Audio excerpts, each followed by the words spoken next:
ఆకాశం మేఘావృతమై బలమైన ఎదురుగాలు వచ్చినప్పుడు మెరుపులతో కూడిన పెద్ద శబ్దాలతో పిడుగులు పడుతూ ఉంటాయి. గత కొంతకాలంగా పిడుగుపాటుకు ప్రాణ నష్టం బాగా జరుగుతుంది. ముఖ్యంగా రైతులు, అంతేకాకుండా మూగజీవులు, జంతువులు కూడా చాలా చనిపోతున్నాయి. అసలు ఈ పిడుగులు ఎందుకు పడతాయి, ఎలా పడతాయి? ఎండాకాలంలో ఉష్ణోగ్రతలు ఎక్కువ ఉండడం వల్ల భూమి మీద ఉన్న నీరు, అంటే సముద్రాల్లో ఉన్న నీరు ఆవిరిగా మారి 25,000 అడుగుల ఎత్తులో మేఘాలుగా తయారవుతాయి. అయితే మేఘాలలో ఉష్ణోగ్రత చాలా తక్కువ ఉండడం వల్ల అందులో ఉండే వర్షపు నీరు మంచు కణాలుగా విడిపోతాయి.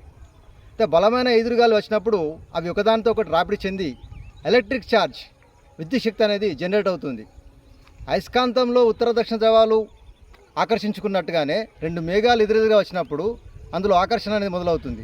అయితే మేఘాలలో పాజిటివ్ ఛార్జెస్, నెగిటివ్ ఛార్జెస్ అనే రెండు మేఘాలు ఉంటాయి. ఈ పాజిటివ్ ఛార్జెస్ మేఘాలు తేలికగా ఉండడం వల్ల అవి పైకి వెళ్ళిపోతే, నెగిటివ్ ఛార్జెస్ ఉన్న మేఘాలు బరువుగా ఉండడం వల్ల భూమిలో ఉండే పాజిటివ్ ఛార్జెస్తో అట్రాక్ట్ అయిపోతాయి. అందుకే రెండు మేఘాలు ఎదురైనప్పుడు స్పార్క్గా ఏర్పడి పెద్ద శబ్దంతో పిడుగుపడుతుంది. ఫస్ట్ ఎక్కడంటే ఎత్తుగా ఉన్న ప్రదేశాలు, అంటే గుట్టలు, చెట్లపై పిడుగులు పడుతూ ఉంటాయి. అయితే పిడుగులు పడ్డప్పుడు అప్రమత్తంగా ఉంటే పరిష్కారం.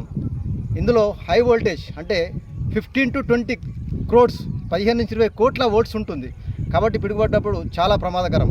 బట్ అందరం అప్రమత్తంగా ఉండడమే దానికి పరిష్కారం.